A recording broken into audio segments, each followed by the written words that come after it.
Anche Genoa-Inter 0-0 ha mostrato purtroppo un problema che ormai l'Inter si porta dietro da diverse settimane, che è quello del cinismo, non della produzione offensiva, ma del cinismo, quindi della capacità di trovare il gol.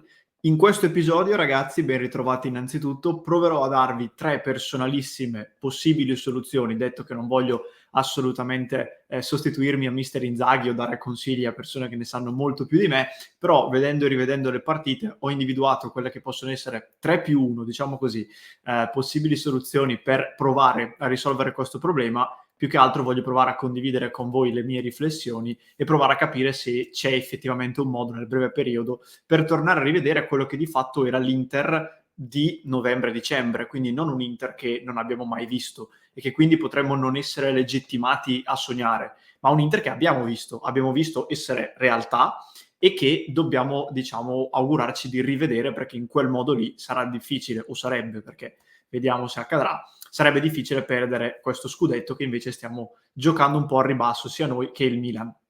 Quindi, ragazzi, in questo episodio vi proverò a dare queste mie personali tre possibili soluzioni. Prima di partire vi invito chiaramente ad iscrivervi al canale. Ringrazio chiaramente tutti i nuovi iscritti che sono arrivati anche durante la cronaca in diretta di Genoa Inter. Vi ricordo che saremo live anche per Inter Milan di Coppa Italia martedì sera, poi per Inter Salernitana, per tutte le altre partite, come ben sapete. Allora, una piccolissima premessa iniziale, poi vado a illustrarvi quelle che sono le mie soluzioni. Prima di Genoa-Inter, l'Inter nel corso delle ultime settimane ha messo insieme un dato molto sorprendente per certi versi, ma in negativo, perché l'Inter è arrivata ad avere la capacità di trovare il gol ogni 17 tiri di media. Quindi una squadra che produce tantissimo, che tira tantissimo, ma che segna molto raramente. Sono numeri insostenibili e mi sembra abbastanza evidente. Genoa-Inter termina 0-0, quindi l'Inter da un lato per fortuna non subisce gol, anche quella stava diventando una costante, quindi bene così, però chiude diciamo un 1-2 di partite col Sassuolo e con il Genoa, con tra i 40 e i 50 tiri totali effettuati verso le porte di Consigli e di Sirigu e 0 gol fatti. Quindi questo che cosa evidenzia? Sicuramente che l'Inter, come ho detto pochi minuti fa, produce. L'Inter produce, non è una squadra che fa fatica a trovare il tiro, non è una squadra che non riesce più ad attaccare. L'attacco comunque porta dei palloni in avanti, ma manca il cinismo, manca quindi il killer instinct, manca la capacità e la precisione nel concretizzare quella che è diciamo il castello che tu produci. Ecco, ti manca di mettere l'ultimo mattoncino per concludere la struttura, che è però quello più importante, altrimenti crolla tutto. Questo secondo me comporta un punto di partenza ben preciso. Non c'è necessità di individuare dei totali stravolgimenti tattici, come qualche tifoso vedo scrivere. Non è il caso, secondo me, anche perché non è possibile. Siamo praticamente a marzo, fra 2 giorni è marzo, non possiamo più pensare che Inzaghi possa rivoluzionare tutto e cambiare completamente l'Inter. Bisogna pensare solamente, secondo me, a qualche piccolo cambiamento, quindi qualche piccolo aggiustamento che possa ovviare a questi problemi. Vi dicevo, io ho individuato 3 possibili soluzioni. Ho cercato di essere il più concreto possibile e il più, diciamo, ho cercato di individuare le soluzioni che fossero anche il più rapide possibile, proprio perché, come ho detto adesso, siamo a marzo, quindi non c'è grosso margine di lavorare su chissà quali cambiamenti. La prima, ve le sintetizzo al volo, poi vado chiaramente ad approfondirle una a una. La prima questione che mi sono posto è la necessità di cambiare alcuni compiti che hanno gli attaccanti, e questa è una cosa sulla quale anche in diretta, ma non solo, mi ripeto spesso. Bisogna, secondo me, portarli più vicini all'area e cambiare qualche piccola indicazione che gli viene data, che li porta per esempio ad essere molto generosi nei confronti dei compagni anche in fase difensiva. Tante piccole cose che fra poco vi dico. La seconda soluzione, secondo me, è quella di usare con più coraggio il famoso tridente, quindi con un trequartista alle spalle delle due punte. Ieri Çalhanoğlu, dopo Inter-Genoa, nella conferenza post partita, nelle interviste, ha detto che gli piacerebbe giocare anche più avanti, magari in un 3-4-1-2 alle spalle delle punte. Questa secondo me è una soluzione che va battuta più spesso. Io personalmente preferirei vederla con Sanchez dietro due punte e non con Çalhanoğlu, però si può tentare anche con il turco che avendo magari più licenza di attaccare che di difendere potrebbe rendere tutto il comparto offensivo più pericoloso. La terza soluzione è, e qui secondo me ragazzi è una necessità quanto mai impellente, integrare Correa.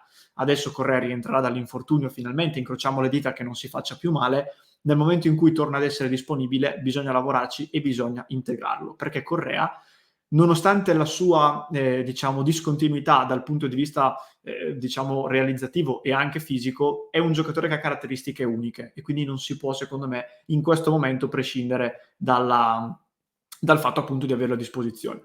Allora, partiamo dalla prima. Vi dicevo, cambiare i compiti degli attaccanti. Io ho pensato a 4 cose fondamentalmente. Farli pressare di meno. Io vedo un Lautaro Martinez su tutti, che è anche quello che viene maggiormente criticato, che continua a correre, insegue questo, insegue quell'altro, si lancia in scivolata, va a contrasto, insegue, arriva fino alla nostra metà campo.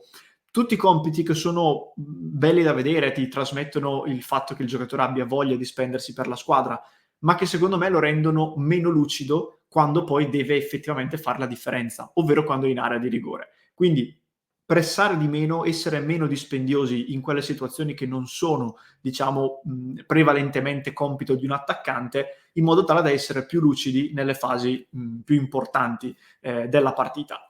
Farli dialogare di più. Io l'anno scorso vedevo, vabbè che la Lula era una coppia probabilmente unica da questo punto di vista, però io vedevo Lukaku e Lautaro sia nei passaggi fra di loro che nelle finte, eccetera, dialogare molto di più, cercarsi e trovarsi molto di più. Una cosa che vedo fare molto meno invece quest'anno ai vari Dzeko Lautaro, Dzeko Sanchez, Lautaro Sanchez, eccetera, eccetera. Quindi provare a farli dialogare di più prima di lanciare direttamente sull'esterno o scaricare il pallone.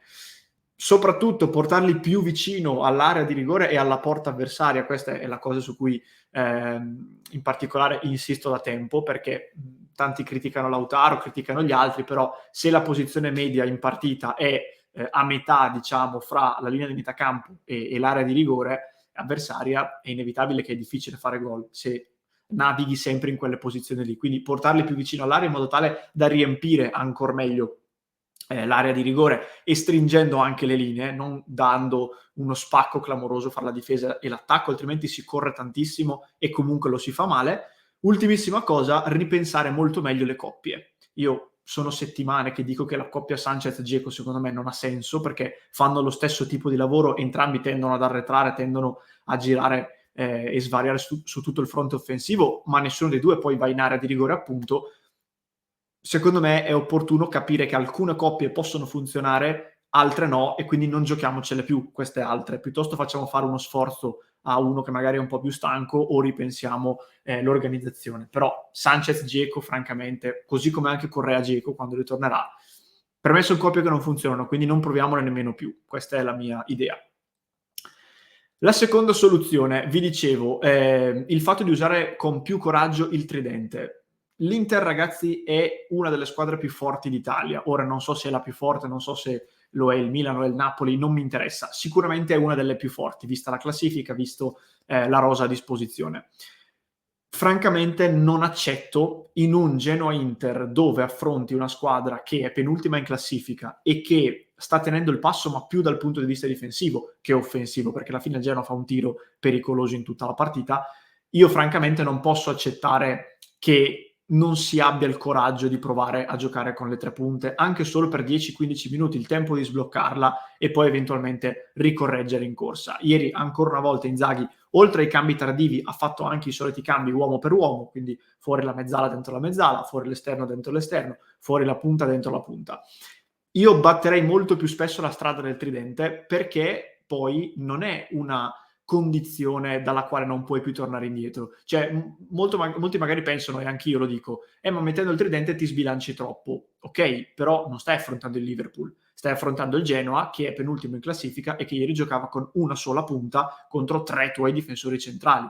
Quindi io dico, se tu al 60° mi togli una mezzala e mi metti Lautaro e giochi col tridente, magari proprio perché sei più pericoloso la sblocchi, vai sull'1-0 e poi ci metti un attimo a togliermi Dzeko o a togliermi Sanchez e mettermi Vidal o Gagliardini e tornare come eri prima.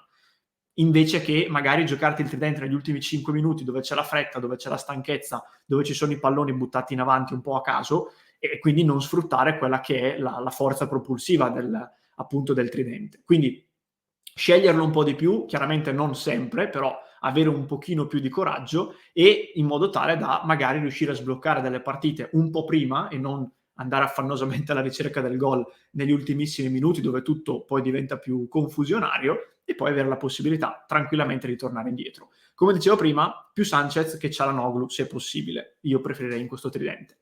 Terza soluzione, Correa. Vado molto rapido. Tanti già lo hanno sbolognato, hanno detto vabbè, ormai Correa non esiste più in questa Inter. Capisco che avendolo visto infortunato, credo, cioè avendolo visto più tempo indisponibile che disponibile, si possa pensare questo. Però Correa è l'unico degli attaccanti dell'Inter che ha il guizzo, che ha il dribbling, che ha la capacità di prendere palla e portarla dalla tua area di rigore fino all'altra palla al piede in velocità. Ha delle caratteristiche che ci servono, secondo me, come l'acqua nel deserto, soprattutto in questo momento di difficoltà. Quindi, adesso che rientra, vediamo se per il derby o per la Salernitana, fargli rimettere minutaggio nelle gambe, e poi appena è pronto buttarlo titolare, lavorarci e giocare con Lautaro Correa. Questa è la mia coppia ideale d'attacco, perché in certe partite le sue caratteristiche possono essere decisive. All'Inter cosa manca? Tra tante altre cose. La cosa che appare più evidente anche dai dati, non solo dalla percezione, è che manca il dribbling, manca il guizzo, manca il Dybala che ti fa la finta e tira, manca il Leao, oppure il Milan che per esempio ha Leao che ti fa l'1 contro 1 e ti salta l'uomo. Correa non è probabilmente nessuno di questi due, ma è l'unico che ha delle caratteristiche un pochino diverse. Questa è la mia visione. Chiudo con un'ultimissima soluzione bonus, che così premio tutti coloro che mi stanno ancora ascoltando dopo tutti questi minuti. Soluzione sorpresa bonus, Robin Gosens. Anche lui è un giocatore indisponibile, ma che rientrerà a breve. Non utilizziamolo solamente come ricambio di Perisic. Anche qui non è per forza detto che si debba fare il cambio uomo per uomo, fuori Perisic, dentro Gosens. In alcune partite, se c'è necessità di fare gol, si può provare a farli giocare insieme. Magari uno, io penso soprattutto a Gosens, che sta un pochino più dietro nella zona dell'esterno di centrocampo, e un Perisic un po' più avanti con maggior licenza di attaccare. Sono due giocatori di spessore, forti fisicamente, con la capacità di attaccare l'area di rigore. Sfruttiamoli magari anche insieme, che si sa mai quello che può accadere.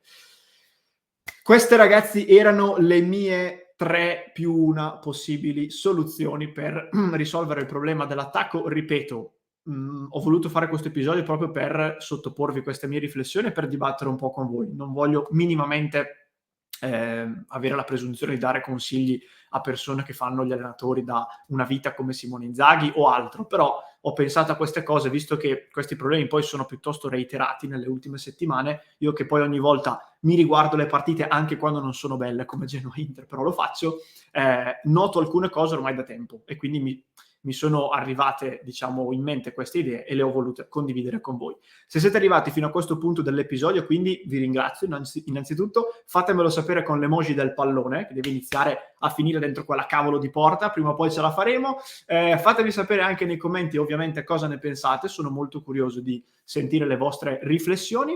Vi ricordo che potete anche sostenere il nostro progetto se vi piace il nostro modo di trattare le notizie e di vivere l'interismo ogni giorno. Potete sostenerci con gli abbonamenti o su passioneinter.club o direttamente sul canale YouTube, e poi vi ricordo che siamo in diretta tutti i giorni dalle ore 19:30 su YouTube e su Twitch.